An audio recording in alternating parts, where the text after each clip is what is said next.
కోట కట్టలేను కానీ రాణి లెక్క చూసుకుంటా. సో అమేజింగ్ లైన్స్ అనమాట. ప్రతిదీ నాకు తెలిసి ఇది ఎన్నో ఇయర్స్ పాటు గుర్తుండిపోతుంది ఈ పాట అయితే ఖచ్చితంగా. అయితే ఇక్కడ ఉన్న వాళ్ళందరిది మీది కూడా ప్రేమ కథే అని విన్నాము, అందరిది అని చెప్పారు. నేను అప్పటికే అడిగాను కోన వెంకట గారిది కూడా లవ్ స్టోరీయే కదా అని. ఆయనదే బిగ్గెస్ట్ లవ్ స్టోరీ అని చెప్పారు నాకు. సో అంటే మీ అందరి జీవితాల్లో కూడా రాంబాయి ఉంది కాబట్టి మా మా రాజు రాంబాయిని డప్పు కొట్టి పాట పాడి ఇంప్రెస్ చేశాడు, పడేశాడు ప్రేమలో. మీ జీవితంలో ఉన్న రాంబాయిని మీరు ఎలా పడేశారు? ఒకసారి మళ్ళీ పడేద్దామంటే లైవ్లో ఏం చేద్దాం అనుకుంటున్నారు? నేను మాత్రం కాలు అడ్డుపెట్టి పడేసా నడుస్తుంటే. నిజంగా నేను డిగ్రీలో నేను క్లాస్మేట్నే లవ్ చేసా, తన్నే పెళ్లి చేసుకున్నా. వావ్.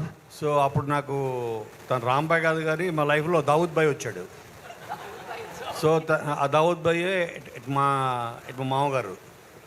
సో ఆయన లేకుండానే పెళ్లి చేసేసుకున్నాం గుడిలోకి వెళ్ళి. అంటే చేసింగ్లు అలాంటివి జరిగాయా సార్ మీ పెళ్ళప్పుడు నిజంగానే?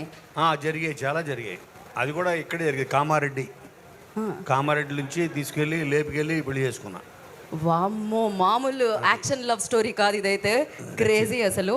ఇప్పుడు మీరు రాంబాయికి ఏదైనా చెప్పాలంటే, మీరు రైటర్ కాబట్టి మేము పాట అడగట్లేదు, చెప్తా. చెప్తారా? అయితే స్టేజ్ మీదకి వచ్చిన తర్వాత లాక్ చేసుకుంటున్నాం మేము.